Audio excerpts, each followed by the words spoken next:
So now we're going to look at the pattern prove it again in a little more depth. So prove it again comes back to us being quite conditioned in society to think of a man when we think of a brilliant mathematician, a surgeon, a CEO. And because of that, women generally in all spheres have to prove their competence a little more strongly than men do. And they tend to have to prove it over and over again. How does it show? It shows in workplaces where men get judged on their potential. So at a promotion you say, yeah, let's give it to him. He's got a lot of potential.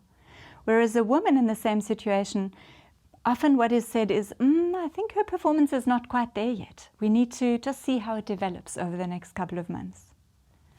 Secondly, and I think I've spoken about this before, the skill versus luck. Success in men is often attributed to skill. Yeah, he's really good at what he does. And success in women tends to be attributed to, she's had a bit of luck. She had some really good clients there as well. The third one is the stolen idea. Stolen idea is something from the feedback I've gotten that a lot of women see in the workplace. It's basically you sitting in a meeting with your colleagues, mentioning a thought and a good argument, maybe a criticism, whatever it is that you're thinking, and it being a little bit smoothed over, like people just move forward with what they're discussing and they're not really picking up what you're saying. But then a couple of minutes later, your colleague John is saying something pretty identical or very similar, and suddenly the conversation does actually go there and it's picked up. That's the stolen idea, and it happens again and again. So what is it that you can do when you notice this happening, the prove it again pattern? So firstly, the first part for me is really educating people that that is what tends to happen. So there's an element of just really being aware, because remember, it's unconscious bias. So people don't do this very consciously or in malicious intention. So educating yourself, being aware, and being able to see it and spot it is the first part. So what is it you can do to work with prove it again and to prevent some of the negative effects of it?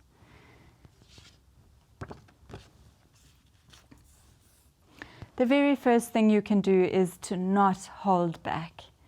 Do get out of your comfort zone. Do apply for that job. Do take on that role, even if you don't fulfill all the requirements. Your male counterparts would do that too.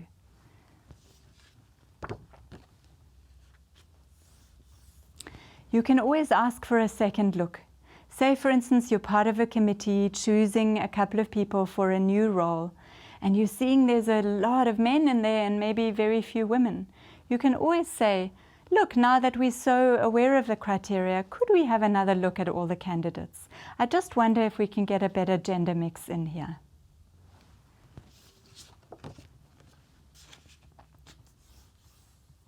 Something that's also really proven useful is to form a posse, and many of us do it naturally. Men and women who look out for you, who are a group of people cheering you on and challenging you. And what they will also do is, if they're noticing that you're being asked to prove it again, they might stand up for you and remind people what a good job you're doing.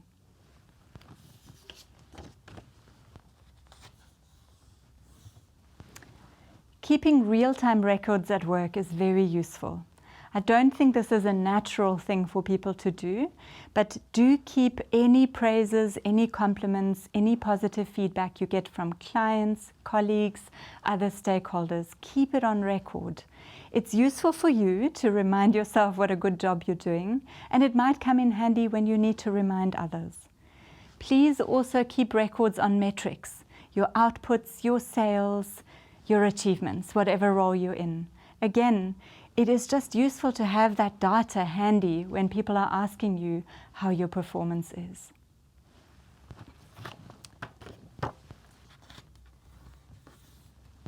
And then it's about calling out stolen ideas. I want to tell you about a woman who was in one of my workshops, and when she heard about the stolen idea, she said, Judith, it happens to me weekly, once, twice weekly, that someone else picks up my idea. And she got very fired up and she said, next time I'm in the meeting, I'm going to say, John, what was wrong with me saying the idea earlier? Why didn't you pick it up then, and why are you only picking it up now? And whilst I loved her anger and her commitment to now making a difference and changing that for herself, I did recommend to her to possibly do it another way. And what I recommended to her is to possibly say something along the lines of, John, I'm so glad you're picking up the idea I mentioned earlier, and you added such an important element to it. And as you know, I really back that one. It's important for me. I think it's crucial. Can you hear the difference? Basically, what's happening in the second one is she would be giving that kind of feedback and holding him accountable in a way and saying, hey, it was my idea in the first place. But she would do it in a very respectful way. Whereas the first one was her slipping more into what we would have called the wounded feminine, or a little bit of that bitchy energy that we get judged for anyway. And what you can also do about calling out stolen ideas is if you see someone else's idea being stolen and picked up, you're also welcome to say, Simon, I'm so happy you're picking up the idea Becky mentioned earlier. I just thought, even in the first place, I thought it's just a really important thing for us to do. Again, you haven't shamed him for doing it, because he might have not done it intentionally, but you have made clear that Becky said it first.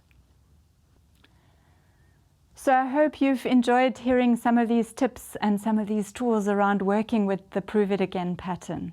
I hope some of it you can apply in your own reality, and if you haven't encountered it yet, I hope it has prepared you to get ready for when it does happen, because it probably will. I look forward to telling you more about the next pattern in our next video.